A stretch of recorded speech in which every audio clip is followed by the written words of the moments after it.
Hello, my name is Olurotimi Osha. I like talking about American presidents, and I'm continuing my discussion regarding Judge James Bonifant's fraud on the court, violating my Fourth and 14th Amendment rights, and deprivation of rights under 18 USC Code, United States Code, Section 241 and 242, and malicious prosecution uh, per 42 USC section 1983. So, importantly, what is fraud upon the court? Fraud upon the court is a legal doctrine basically that says that any officer of the court, and that could include a judge, an attorney, or even uh, police officers who are taking oath, presenting evidence that's used in court under oath and penalty of perjury. Anytime they present fraudulent misrepresentations, falsified evidence, fabricated evidence, which impairs the impartial functioning of the court, and the legal task that a judge is supposed to perform, then there's fraud upon the court. And of course, there's no statute of limitations. And so, what the court does is, because it's a perversion of justice, it's unfair to the uh, other party, to one party.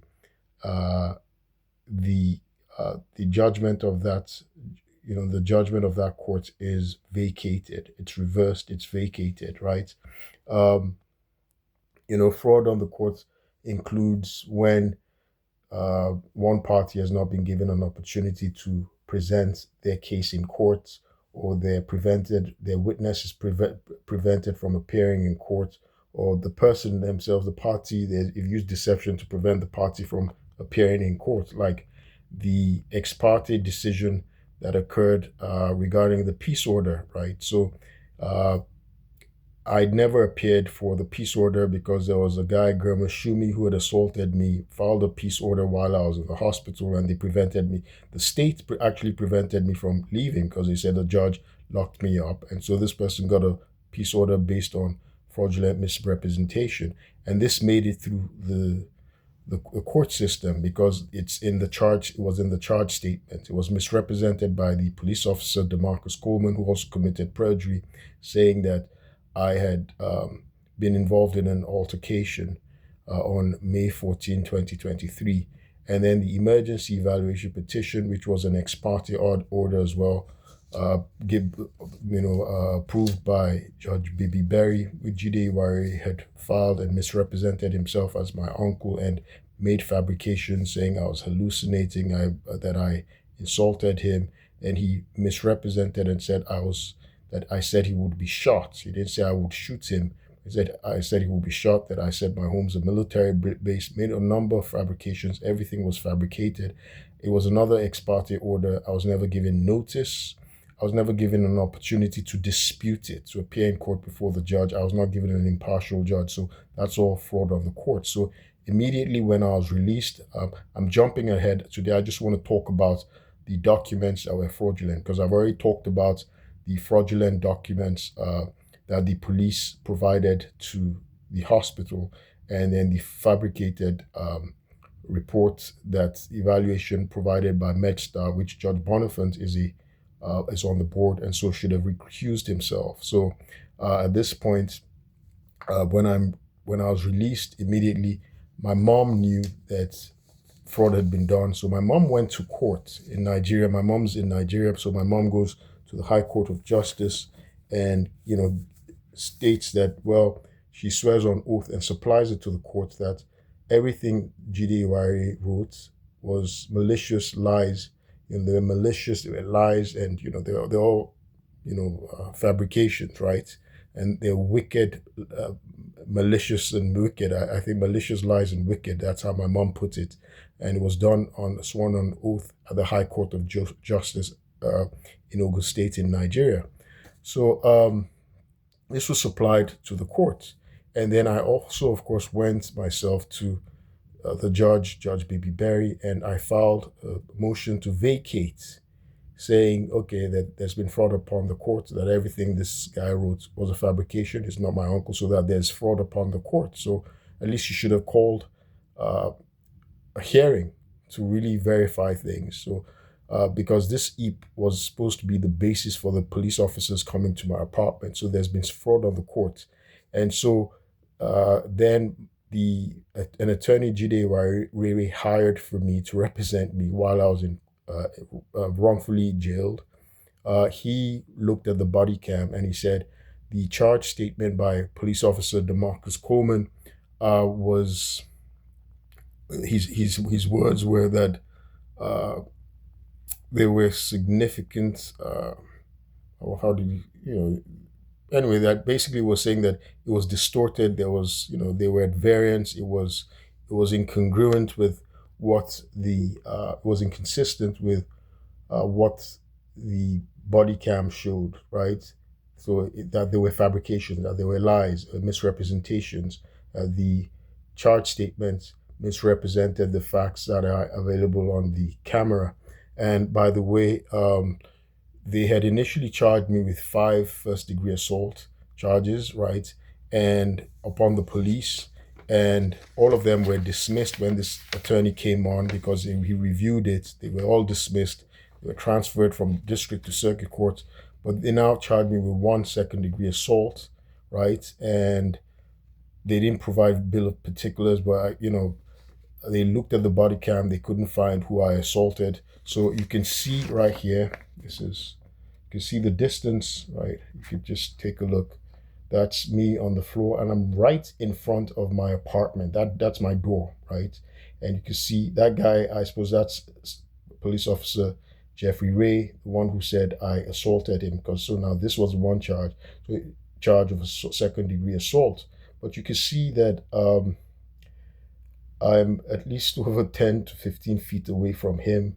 My head is facing him. I'd been tased. He shot me. I fell on the ground. So I'm far away. So I'm not assaulting him. I clearly don't touch him. So the argument they're saying is, well, is it intent to frighten? Because they hadn't provided us bill of particulars. So, if the police is saying I assaulted somebody, they have to give the specific type of assault. Like, is it intent to frighten the police? But behind Jeffrey Ray were about 30 other cops. So apparently there were about 40, they're all pointing firearms at me. So I was just holding a knife that I was disabling in the wall. And these guys had guns. I was not suicidal. I'm not suicidal. They're gonna kill me. There was no way I could gotten to him. There were 40. How did you know it was him? So he shot me, right? So and you can see the distance, right? So the second-degree assault did not occur either. It doesn't meet the statutory elements for an intent to frighten or in a second-degree assault, right? Because you have to have intent and the ability, right? I didn't have the ability to harm him. I was over 15 feet, 20 feet away, at least 15 to 20 feet away from him, and I was backing him. And by the way, something that also protects me is castle doctrine. So Judge Bonifant, anyway, let me quickly get to some of the documents regarding fraud upon the court. So Judge Bonifant would find me incompetent to stand trial twice because the state offered me a plea bargain, right, to go and do a mental evaluation, and they dropped the charges. But I refused, right? I refused. If I do a mental evaluation and take treatment, I said, no, these are fraudulent charges. I'm not doing that. Let's go to trial or you dismiss it. So I'd filed a motion to dismiss on my own, right? I filed a motion to dismiss on my own, and I argued because I looked at the charge statement. It was falsified. It was fabricated, and since they dismissed the initial 5 first-degree assault charges against me, and you could see there was now just one charge, and you can see how far away that guy is from me, and I'm backing him. Behind him, there are 30 other cops pointing guns at me, right?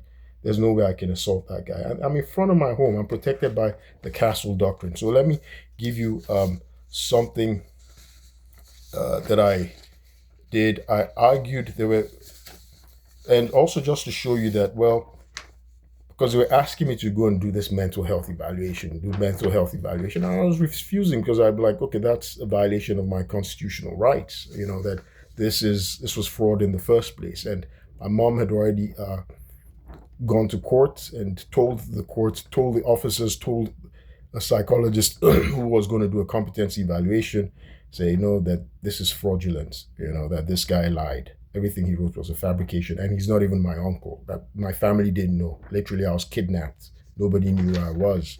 So, just to corroborate the thing that what I wasn't, there was no mental illness whatsoever.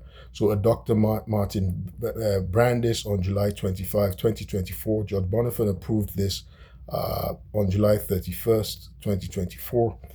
He did a psychiatric and medical diagnosis, right, relevant to competency, and goes, there's no diagnosis, right, for mental illness. Currently, the defendant is not showing symptoms of a mood or psychotic disorder. And this is not explained by taking psychiatric medication, as he has not been taking psychiatric medication. And he goes, bipolar disorder is unlikely to occur at the defendant's age. The defendant's previous symptoms could also have been a reaction to life stressors and circumstances. So no diagnosis, right? And he's saying, that there's no bipolar disorder, because Judge Bonifant had been saying I had bipolar disorder. He was saying it in court. And this guy, Dr. Martin Brandis, he was very thorough. He did 10 hours of evaluation. So that made it clear. And later on, even though after I was found competent, he said to a degree of medical certainty that I am competent to stand trial. And he also mentioned that I provided exculpatory evidence, right? Exculpatory evidence means I didn't commit a crime. He told the judge, he wrote it down, that I provided exculpatory evidence, meaning I didn't commit any crime, right? They can't convict me. There's no crime, right? And even though he did that, Judge Bonifant now ordered as a condition of my bail to go and do another evaluation. And I refused, and my attorney also refused. So he found me incompetent to stand trial again. But the psychiatrist also did an evaluation. And this time he said, to a degree of medical certainty, Olurotimi Osha has no mental illness and does not show any psychiatric symptoms. And there was a hospital that also written something saying, hey, they can't hold me. There's no medical necessity. I do not have to be in a hospital. One of the things that Dr. Brandis also wrote was he wrote that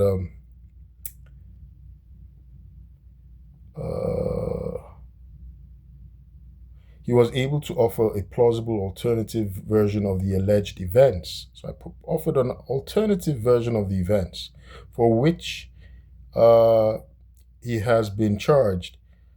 He was able to offer a plausible alternative version of the alleged events for which he was charged that would tend to be exculpatory, right? Meaning I didn't commit a crime.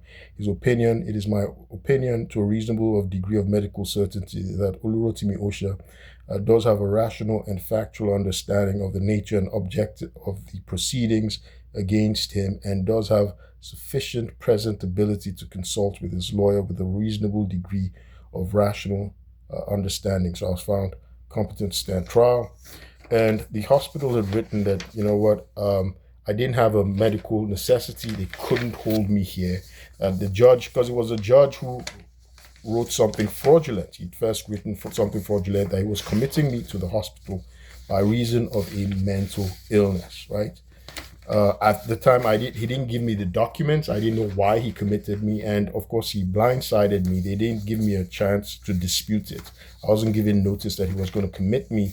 He just, they used deception. So that was fraud on the court again.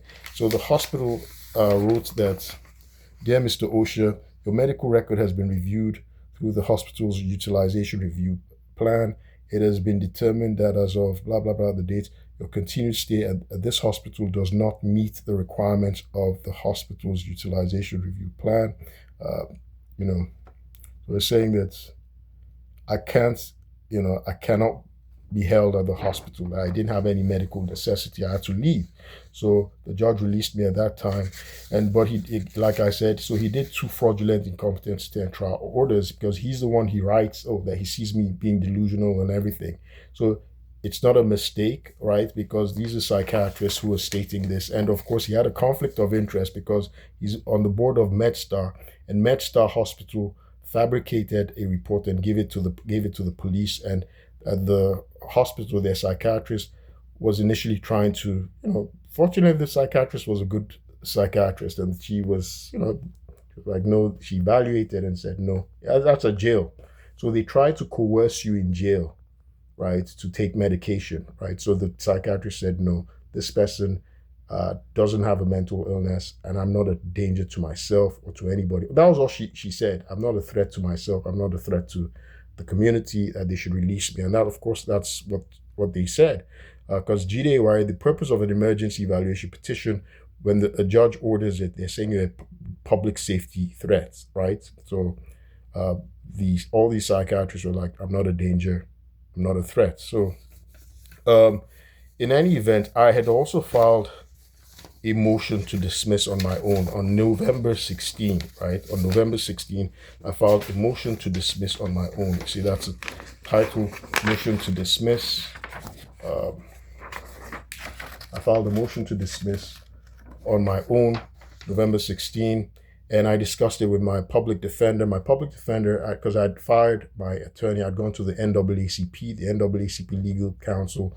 They initially ordered an investigation. They were stunned that this was a human rights violation, a civil rights violation. They were stunned, and they reported to the state attorney's office that they should investigate and charge the people. So GDAY was actually charged at one time, and the Germa Shume, they were both charged. So the state had reason to charge, and they found probable cause. Probable cause has not been found in my case.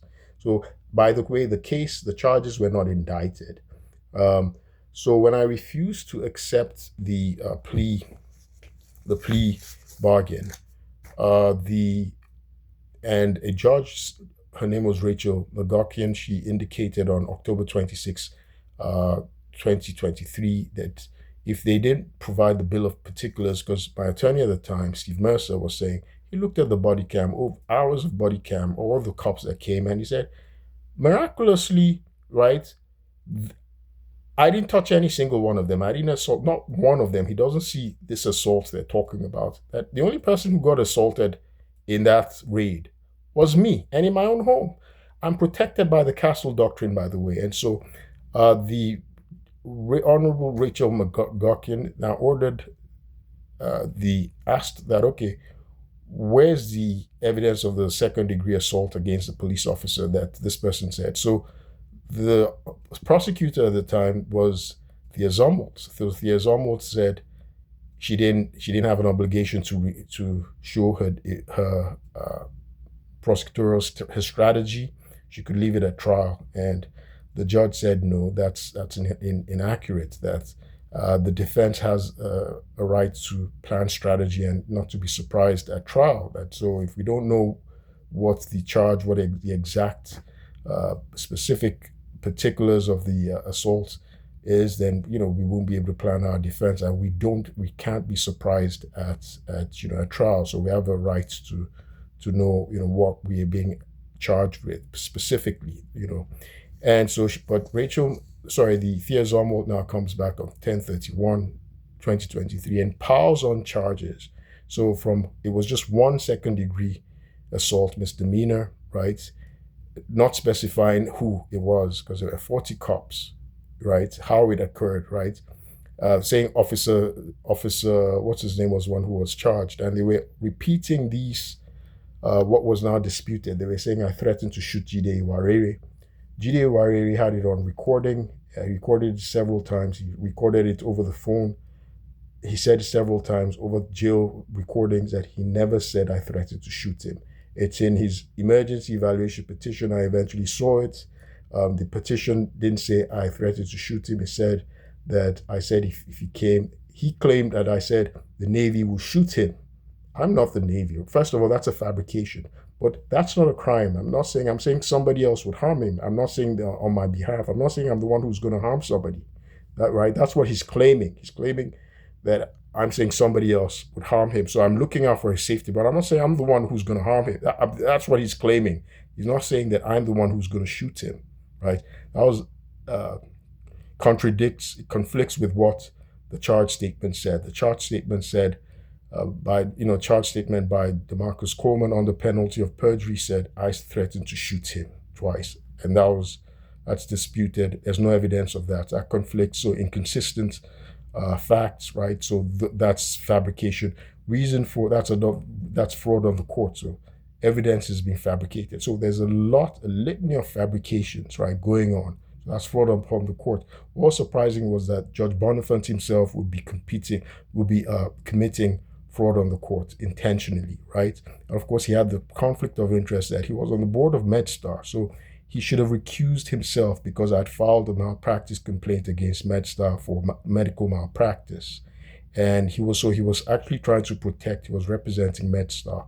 And the way he was presenting himself was like he was an advocate, he was a lawyer for the police. He would raise his voice at me, yell at me, saying that I'm lucky to be alive, saying I was wielding a knife, at, just fabrications. Saying I'm banging my door. All these little things that it didn't talk about my constitutional rights that were violated. I was in my home, right? So I filed this motion to dismiss, and the motion to dismiss, I list all the charges, all the cases, right? The case, of course, started with the district court filing that had the falsified 5 first-degree assault charges against the police that were all dismissed, right? That were all discredited, all dismissed, right? And the case was transferred from the district court to the circuit court as information. It's not been indicted, never been indicted, right? So no grand jury has looked at the evidence and said, hey, a crime occurred, right? It was just information. So, and it first started out with the district court. That case number is, if you want to check it out, it's D06CR23 002968. I'm reciting these from memory to show you that I understand the cases, the history, everything. I can argue it to a very advanced level, right? So that negates the basis of Judge Bonifant's incompetency orders, right? Because Judge Bonifant was ordering incompetency to stand, competency evaluation, and finding me incompetent. He did it twice. Competency evaluation just tests, right, that 3 elements. 1, the defendant understands the charges. 2, the defendant understands court and legal proceedings. And 3, the defendant is able to work with their lawyer calmly to be able to contribute to their defense. Those are the 3 elements, right? And I demonstrated all 3. And by the way, so I'm going to quickly get to the motion to dismiss, which I filed. So the case was transferred from the district court to the circuit court as just 1 second-degree assault charge against Jeffrey Ray. The discovery showed that Jeffrey Ray was the one who actually shot me in the head, and I just showed him in the picture. He's far away from me. I was backing him. There was no second-degree assault whatsoever. It's a fabrication, right? So, and the case number for that was C15CR, still is C15CR 23000731. So when Judge Rachel McGuckian indicated that, the Zomalt had to show a bill of particulars, right, stating the type of second-degree assault, whether it's intent to frighten or not. By the way, it doesn't meet the statutory requirements of intent to frighten, right? There has to be an intent. There's clearly no intent, and I'm going to show in the motion to dismiss that I wrote. There was no intent. They have to show ability to actually commit the assault, the harmful act. It has to be, so it doesn't meet any of those. It has to meet all the elements, and importantly, there was no intent, and I showed that I had no intent. There was a hoax. On that day, I thought it was a hoax.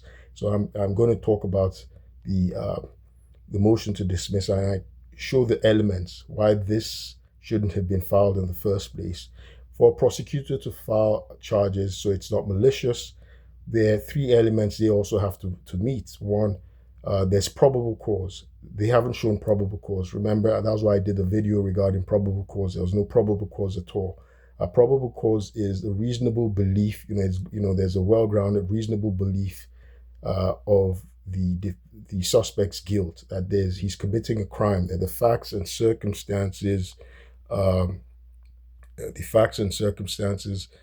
in the not within the knowledge of the officer, uh, to a reasonable uh, degree of trustworthiness, right? That there is again a reasonable belief, which to a man of reasonable caution, that the suspect is committing a crime.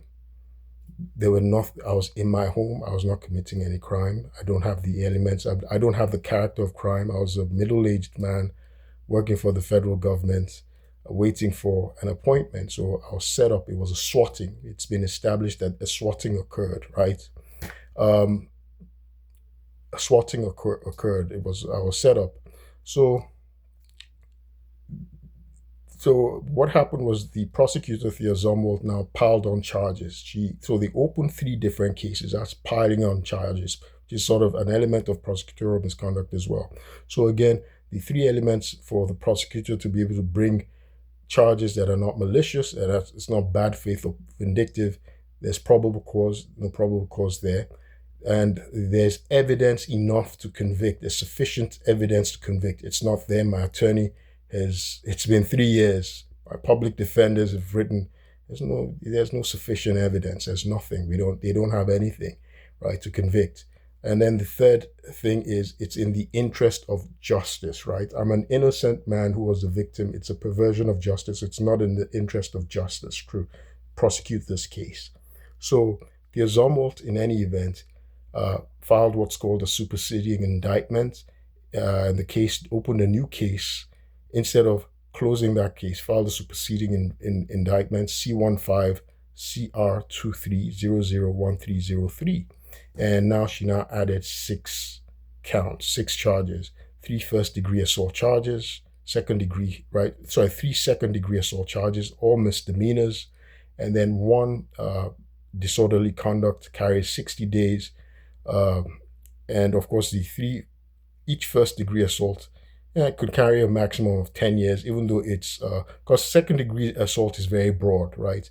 And so 10 years, right, is a maximum penalty, even though it's a misdemeanor. And then there's disorderly conduct, which is 60 days, and there's reckless endangerment, 5 years, and then there's intent to injure with a dangerous weapon, which is 2 to 3 years, 3 or 2 years. So those, I'm showing all the elements, right? That 3 years, I think, 3 years. I'm showing all the elements that I understand. Those are the things that they test. I'm still showing them as I'm going ahead. So I list all the charges, all 6 counts, and of course I list the cases, and I explain why. I state the facts. I've done a statement of facts already in an earlier video, and so now I go into the argument why it should be dismissed. Why this case has no merit, right? It's meretricious, it's frivolous, it's bad faith, malicious, vindictive prosecution. And so I state, 1, the element of mistake of fact is a defense, because you need intent, right? There was a mistake of fact. Obviously, I was sitting down thinking that, I was waiting for an appointment with the Navy to go through a Navy General Officer Professionals program. So that's what I was thinking. I had no idea what was going on. I thought it was a hoax. This is the era where people get punked all the time. So I thought I was being punked. It was some kind of hoax, right? I had no intent to harm anybody or to frighten anybody.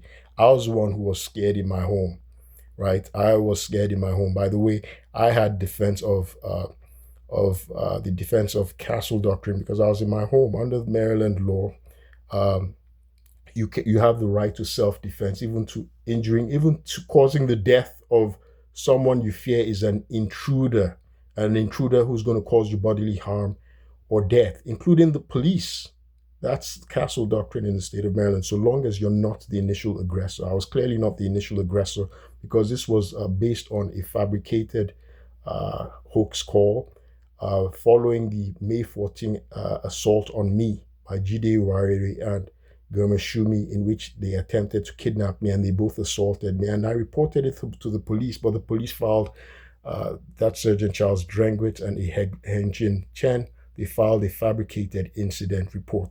They lied that I stole the phone of Shumi and I was the person and I had a mental illness when they had not evaluated me. They had no evidence of that. They made a conclusory thing. It was a lie. This was May 14th. It was before an evaluation. They wrote that I had a mental illness. How did they know that? And they suborned Shumi and Judea to go and fabricate what's it called? The emergency evaluation petition and a peace order. So the police, that was police misconduct right there. They suborned perjury because what those two wrote were fabrications. So, and I was the one who was a victim of an assault. And then the police came to me. I was in my home. So I had the defense of castle doctrine and they injured me, right? I was the only person who was injured. I still have those scars, the lines, bloodied all over. They released tear gas, pepper spray into my apartment. I'm an asthmatic. So I'm the one who was endangered recklessly. I'm the one who the police said he was going to kill me. He wanted to shoot me and he shot me in the head. They're not meant to. So I'm the one who suffered all these things, these false allegations that they're leveling, right? I suffered it from the police, right? But it's funny they're charging me. So that was a mistake of fact. This castle doctrine that protects me. I was not the initial aggressor, and there's no mens rea, right? I had no intent. So mens rea is the criminal intent, the guilty intent that has to form in the defendant's mind. So I had clearly none of that because I had no idea what was going on. I was thinking this is the psychological and physical fitness test that the Navy claimed they were giving me on that day. I was the one who was terrified. I had no intent to harm anybody. And it showed in my actions. I didn't harm anybody. I didn't show any aggression to harm anybody and no intent. I didn't form that. So there's no mens rea. There's no actus rea.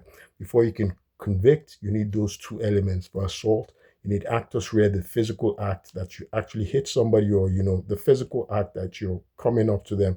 I was backing the police when they tasered me. I was backing and disabling the knife. The reason I had a knife in my hand at all was because the police had locked me in, falsely imprisoned me with bands, blocked my peephole. I didn't know who it was. I feared for my life. I'm asthmatic. And I'd been drugged on that day as well. I've also been drugged. I have evidence of it because I told my friend. My friend told me not to say because he might plant drugs. That if they can charge you with these false things, they might plant drugs. You'll be defending for drug charges. And their lies, especially what they had also told my mom. Because my mom was telling me over the phone that Jide Wari said the police arrested me for drugs. So maybe that was what they planned initially, to plant drugs, false charges. Thank God that didn't happen. I wouldn't know where to find drugs. I don't use drugs, right? So that's a defense. And of course, there's the issue of the violation of my Fourth Amendment rights. My Fourth Amendment rights, of course, I've done a video talking about Fourth Amendment rights. Let me repeat what the Fourth Amendment says. The right of the people to be secure in the right of the people to be secure in their persons, houses, papers, and effects against unreasonable search and seizure. Unreasonable searches and seizures shall not be violated, and no warrant shall issue but upon probable cause, supported by oath or affirmation, particularly describing the place to be searched and the persons or things to be seized. So that was not met, the Fourth Amendment, right? There was no warrant. They had no arrest warrant, no search warrant. They didn't, none of that existed, right? And my right to be secure was clearly violated. And so that was a violation of my constitutional rights. Fifth Amendment is due process, right? There was no due process. If you're coming to deliver an emergency evaluation petition, that's a pretext. They're not supposed to injure me. They're supposed to give me notice. They gave me no notice. They're supposed to give me the opportunity to dispute it, have my family. They presented an impersonator saying he's my uncle when he's not. Jide is not my uncle, right? So it was a fabrication. I wasn't even aware of it. They didn't let me know. So if they don't give me any notice, there's no due process. And then 14th Amendment, they targeted me. 14th Amendment includes due process of law. And of course, so the Fifth Amendment applies to the federal government, right? This was a connivance between the federal government because the Navy threatened to, apparently I have an email. The Navy, people had reported in the Navy, rogue senior leaders, they threatened to use law enforcement on me to as they were trying to get evidence to they were trying to get evidence my computer to destroy evidence. And I was willing to give it to them because I'd gathered evidence of their fraud that they committed, that fraud that Nathan R. Brown, Ruth Pollard, and Makita Scott had been committing, and Kendra Ortiz, but they were trying to destroy it. And of course, there was evidence of, there was an investigation against Jamie A. Simon. There was evidence she committed fraud and acts of moral turpitude, and also Kirsten Risberg, a senior executive as well. And these people are associated with Montgomery County. They're born and raised, so they have access to the community. A crooked judge like Judge James Bonifant, who can influence things like he was trying to do, commit fraud on the courts. Now, so 14th Amendment also has equal protection of the law. They're not supposed to target me. They're not supposed to single me out because I'm foreign, I'm foreign born, or I'm black, or I'm male. And obviously they targeted me because what happened eventually is they sold my certificate of naturalization, my US passport ID, my social security card. So that was a hate crime. They targeted me specifically. It was racist. They violated my civil rights, right, my constitutional rights, because they targeted me. They didn't have probable cause, and they specifically targeted me. That building had swatted me before and made a false 911 call, lying that I pulled out a gun on them. So they liked it. So as if I'm a gangster. I don't own a gun. And fortunately, I recorded that incident, but I chose not to. I didn't want to put the property manager in trouble because she was a black woman. I thought maybe she had kids. I didn't want her to end up in jail. They asked me to come and file a restraining order against her. They gave her a warning. A swatting is a crime. If you do a false 911 call saying somebody's trying to attack you, and that's not the case, it's actually a crime. But I let it go. I didn't want to get her in trouble. I ended up being the one that was almost killed because they did it again, another swatting. We don't know who instigated it. Jide was clearly involved. Um, his claims started to change while I was locked up wrongfully. He was now claiming that it was the military, the Navy, and the government that that called him, and the guy from my work was saying that this was the person who called him and told him to go and do this, and lying that I was in a fight and all that stuff. So he was now confused, and he told my pastor as well.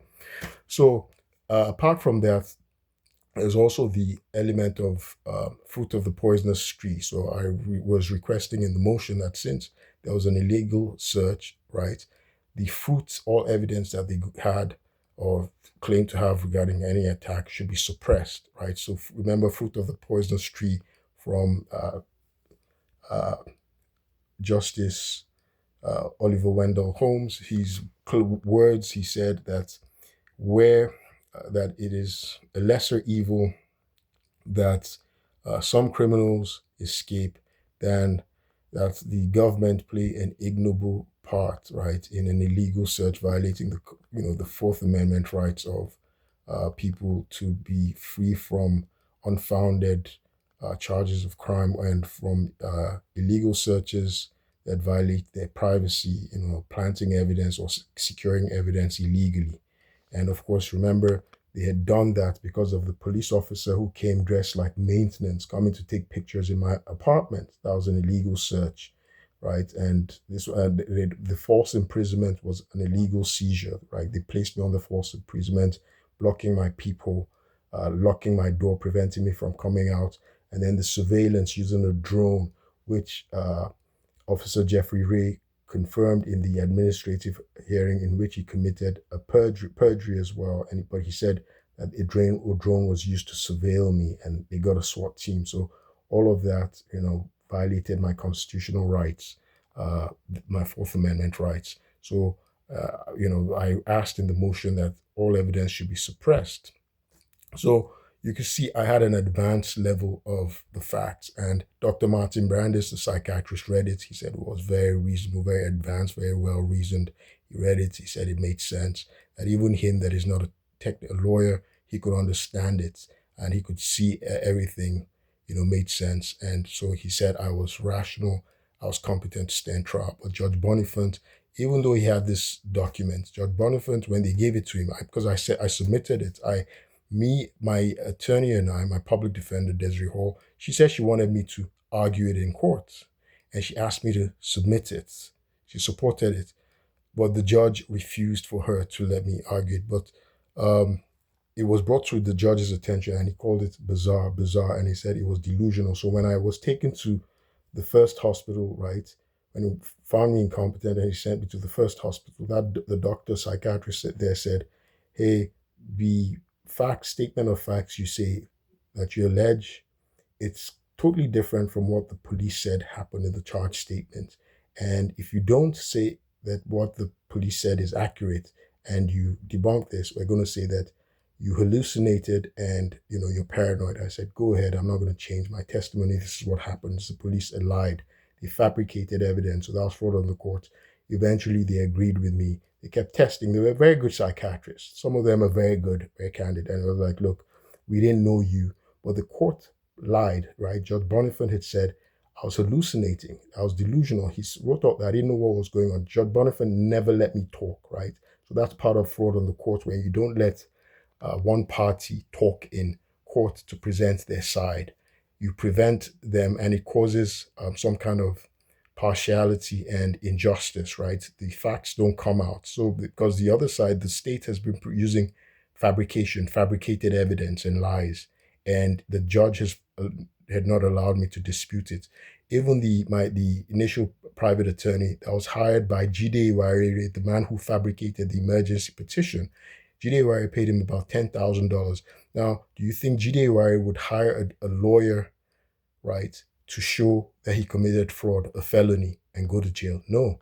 He's going to make sure that that lawyer protects his interest. I went to the NAACP, and that was what they told me, the legal counsel. They observed everything. I went to the state attorney. They were going to help me with the investigations. And then they said, look, fire Steve Mercer. I need to fire him. He's not representing me. He's a nominal attorney. He's really representing Jide Wariri. And from the things he said, at some point, he also requested a bribe on behalf of the judge and the state to make the case go away as part of fraud on the courts, and he intends to collect bribe to influence the case illegally, unlawfully, corruptly, to corrupt the case. So asking for a bribe, it perverts justice. That's corruption, right? So that's part of fraud on the courts, right? Of course, Judge Bonifant didn't ask me directly. At some point, Judge Bonifant ordered Steve Mercer, who lied to the judge. He told that I was delusional. I didn't know what was going on. And so he didn't let me talk. He said, I told the judge that I told him that I wanted to be taken to a hospital and for them to inject me intravenously. That was what he told the judge, that I told him that. A complete fabrication. And I was sitting down in court and I couldn't deny it, that Steve Mercer is lying. So that's fraud on the court, because a lawyer, he was presenting material false evidence. So the judge released me on bail. So I never went to go and see it, but I refused. I never went to go and see a psychiatrist. I refused to go, right, to go and do an evaluation. He placed me under house arrest. He prevented me from working. He said he wanted me to lose my job. That is all illegal. So it's if I was able to resume my six-figure job, I would have been able to hire a very competent lawyer representing me. But once I fired Steve Mercer, who was, he was able to get those 5 fraudulent first-degree assault charges all dismissed, right? And he was able to get me out. But um, once I was now using the public defender's office, which was co-opted by the state attorney's office, and the judge disregarded them anyway, because the public defender is actually paid for by the state, right? So it's under the attorney general, and of course they don't get the best attorneys that are going to uh, make them lose cases, right? which is unfair, it's unjust, but hey, that was the case. So the judge made the case unfair to me, right? Because he didn't let me work to be able to earn income, to be able to get a competent attorney who would represent me to the best. And by the way, I filed this motion to dismiss on my own, and he said it was bizarre that everything I wrote never happened. It was conclusory, it wasn't there. So he didn't make an honest effort to, get my side. He never did. He just assumed. He was showing partiality towards the uh, the cops who lied. Who there was evidence that they lied. So they had different versions of what happened. Sergeant John King, who was at my bond review, who perjured testimony under oath. He said I came out with a baseball bat. He said I came, that they came to deliver an EAP. We found out the EAP was still at the, they didn't come to deliver an EAP. The emergency evaluation petition was still in the sheriff's office. They now said, oh, it was a 911 call. Once we debunked the EAP and I'd filed a motion to vacate the EAP, right? And my mom gave evidence in court. And let me read, let me try and see if I can read what my mom wrote. So this is from my mother, High Court of Justice in the High Court of Justice, Ogun State of Nigeria, right? Sworn affidavit, I, Mrs. Eunice Modupe Osha, that's my mother, Christian, Yoruba, Nigerian, citizen, resides, blah, blah, blah, in Nigeria. One, that I am the above named person, that I, Mrs. Olurotimi, Mrs. Eunice Modupe Osha is Olurotimi Osha's mother. That Mr. Jide Iwari is not related to late Chief Harry Mosumola Osha, who's my late father. That late Chief Harry Mosumola Osha is from this place is Solomokutu in Yagba List local government. Mr. Jide Iwari is from Egbe, somewhere they don't come from the same town. And she wrote also that Olurotimi never had any history of mental illness. Indeed, no member of our family has ever had any history of mental illness.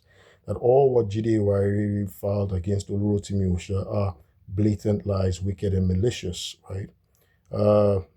Olurotimi Osha's father asked him to stay with them after his divorce to get over the right, but he was humiliated and he had to leave. Olurotimi did not inform us about this or his ordeal until recently.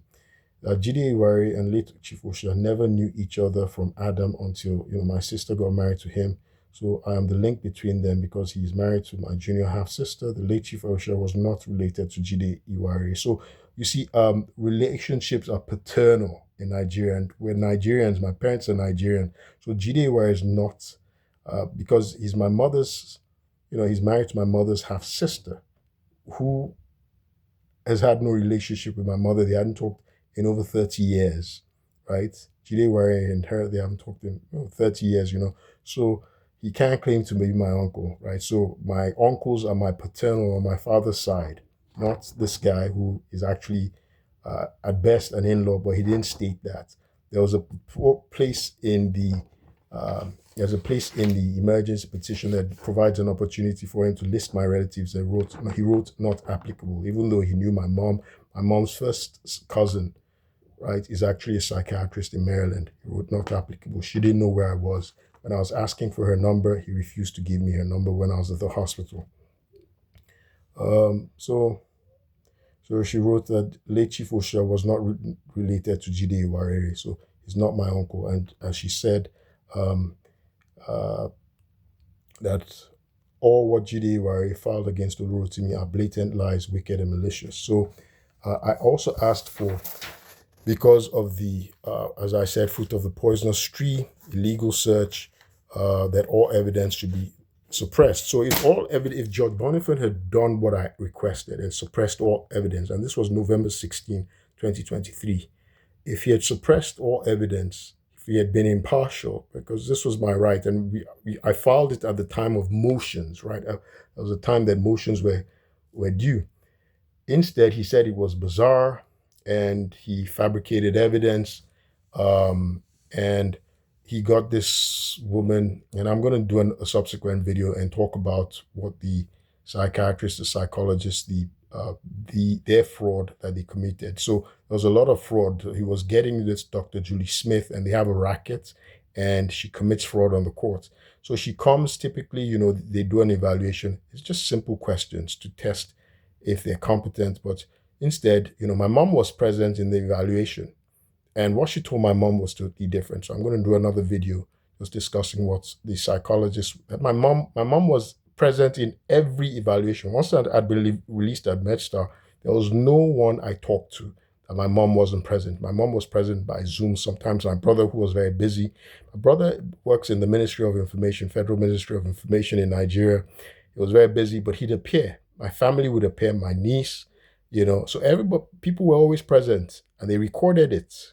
So, but Judge Bonifant continued to lie and find me incompetent. He would lie. So they have these psychologists, they fabricate information, they lie, they tell lies. They'll say one thing on Zoom where my family is, and then they'll lie, right? So even when they took me to these other hospitals, my mom would talk to them, would be in speaker everywhere on the phone. My mom would send them records. No, there's nothing wrong. And extensively should be, she wanted to be, because that was what my family said, that don't do any evaluations without us being present, because they don't agree with what they're doing.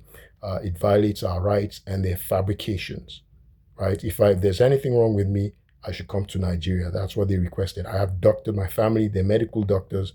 My friend, amongst my friends, they have the most reputable hospital in Africa, right there in Nigeria. And my family, they're my friends. They're good friends of mine. Somebody I'd known since childhood. There are many people, many doctors. We have private doctors there. They're excellent. They want to see me if there's anything wrong.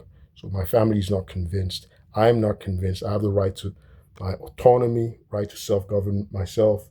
Judge Bonifant violated those constitutional rights and committed fraud on the court. So I'm going to stop this video here. And I just wanted to show how Judge Bonifant lied in court, perverted the course of justice in order to actually obstruct justice and prevent a prosecution. My name is Oluwatimi Osha. I'll keep you posted. Thank you.